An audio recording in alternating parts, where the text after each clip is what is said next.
Yes, people, what's happening? I'm AdamMcKola. We are in San Diego. Yes, we have made the trip from Los Angeles. We did a little road trip, came from Los Angeles to San Diego. Manchester United's second game of the American preseason tour is here against Real Betis at the Snapdragon Stadium after Manchester United's game against Arsenal in Inglewood in the SoFi ended in disappointment, and not because Man United lost in 90 minutes 2-1 against Arsenal. We beat them in the real quiz, which was the penalty shootout, you know what I mean? So we don't have to worry about that one too much. But in terms of Manchester United picking up those injuries to Rasmus Højlund, Lenny Yoro, that is not the kind of thing we want to be seeing for Manchester United in pre-season. We saw it last year, you know, Kobbie Mainoo gets an injury in pre-season. I think that had an impact on Manchester United's start to the campaign. You also look at the fact throughout the season we had plenty of injuries. It's starting to feel like Manchester United are cursed, and Lenny Yoro's injury could be the worrying one for Manchester United, as well, as we're still waiting on confirmation on just how long he is going to be out. In terms of centre-backs though, Victor Lindelof has resumed full training, so that'll be good news to Manchester United as we try and get as many centre-backs there as possible. But one injury at the moment and we're down to using Maguire or Lindelof or Evans, and it's not really a position we want to be in, so we have to make sure we're getting those other deals done, whether it's Matthijs de Ligt or whoever, Jared Brandtwaite, go and get the deals done. And that's why I don't get, we've got Matthijs de Ligt just waiting for us there, and we don't seem to be making it happen. A move that we are seemingly making happen is Mazraoui joining Manchester United. That one looks like it's very, very close right now, as terms have been agreed with Bayern Munich, and terms have also been agreed on a 5-year contract with the player to join Manchester United. We'll be looking at that transfer fee as well, as it seemed that West Ham were getting him for 12.6 million plus 2.3 million, total of around 15 million pound. But Manchester United might be paying a little bit extra, 15 to 20 million pounds, with the reports that were coming from Jamie Jackson in The Guardian. And 15 to 20 million pounds, I know a lot of people will go, why the hell are Man United paying more for him? It may be the case that just like the deal with Joshua Zirkzee, where instead of paying the release clause, we decided to pay a little bit more so that we could pay the transfer fee spread out over more years. It may be the case that Manchester United are doing that with this deal for Mazraoui. So we'll keep our eyes peeled on that one. But the latest news on him is that Manchester United have an agreement with Mazraoui on a 5-year deal until June 2029 with an option for a further year, and that is coming from Fabrizio Romano. Chris Wheeler from the Daily Mail, Jamie Jackson also saying Man United and Bayern are close, understood to be close to agreeing terms for Mazraoui, with the 26-year-old keen on a move. He apparently only wants Manchester United. And they also point out that talks are continuing between United and Bayern Munich over Matthijs de Ligt. For me, we have to make that deal happen. I also thought when we were linked with Matthijs de Ligt, Lenny Yoro, Jared Brandtwaite, in my opinion, it should have been Matthijs de Ligt and then one of the young ones. We've got one of the young ones in Lenny Yoro. Maybe a lot of people's preferred centre-back has come in as well. Bring in Matthijs de Ligt, a little bit older, a little bit more experienced, probably a little bit cheaper as well. It's a deal that we can make happen. Matthijs de Ligt is seemingly waiting for us. So is Jared Brandtwaite, to be fair. But Everton are playing hardball. Everton aren't giving him up without us giving up £70 million. And I don't think he's worth £70 million. I like him. I think he's a fantastic player. I wouldn't mind him at Manchester United. But the deal can be done for Matthijs de Ligt.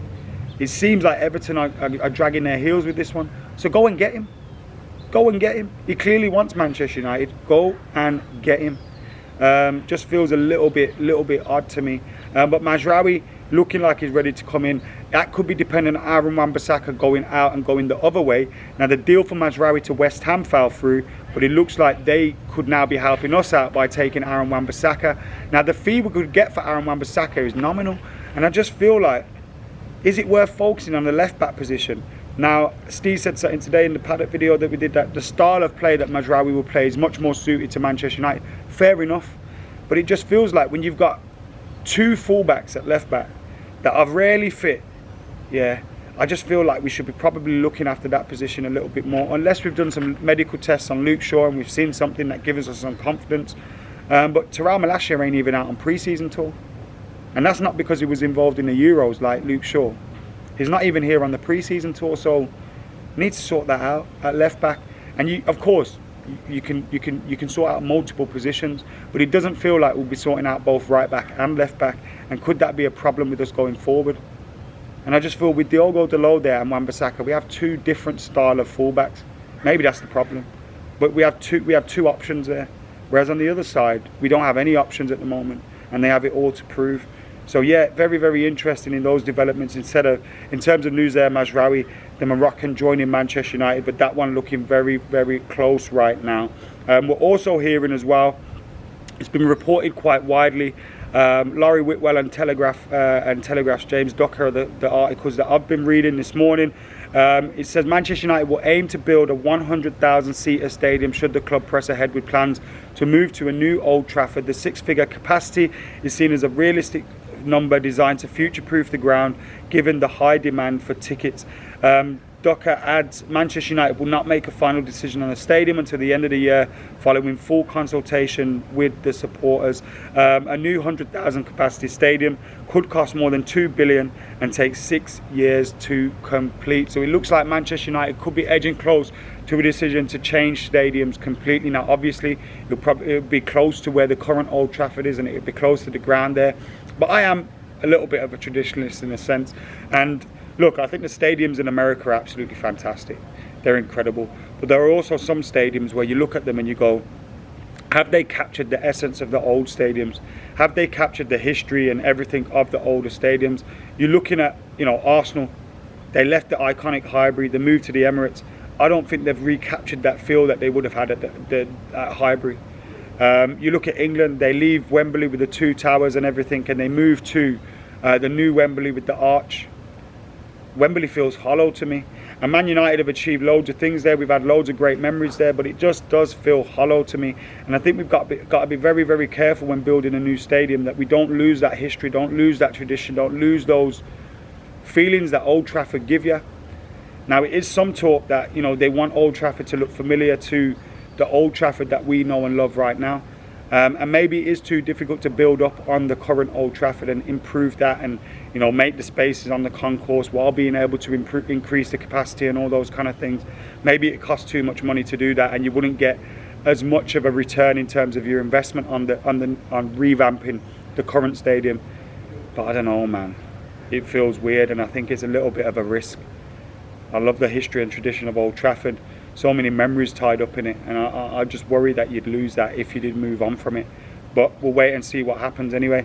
Let us know your thoughts in the comments below, not only on the stadium and the potential change of stadium for Manchester United, but also Nazir Mazraoui as well, potentially joining the club. What do you think about Wan-Bissaka? Should we keep him? Should we let him go? Remember, we've got an event at the Snapdragon Stadium on the East Lawn with West Brown before the game. So if you want to come out to that, make sure you come out and check us out over there. But yeah, we'll be out and about. If you see us, stop by, say hello, and I'll see you very, very soon. See you in a bit.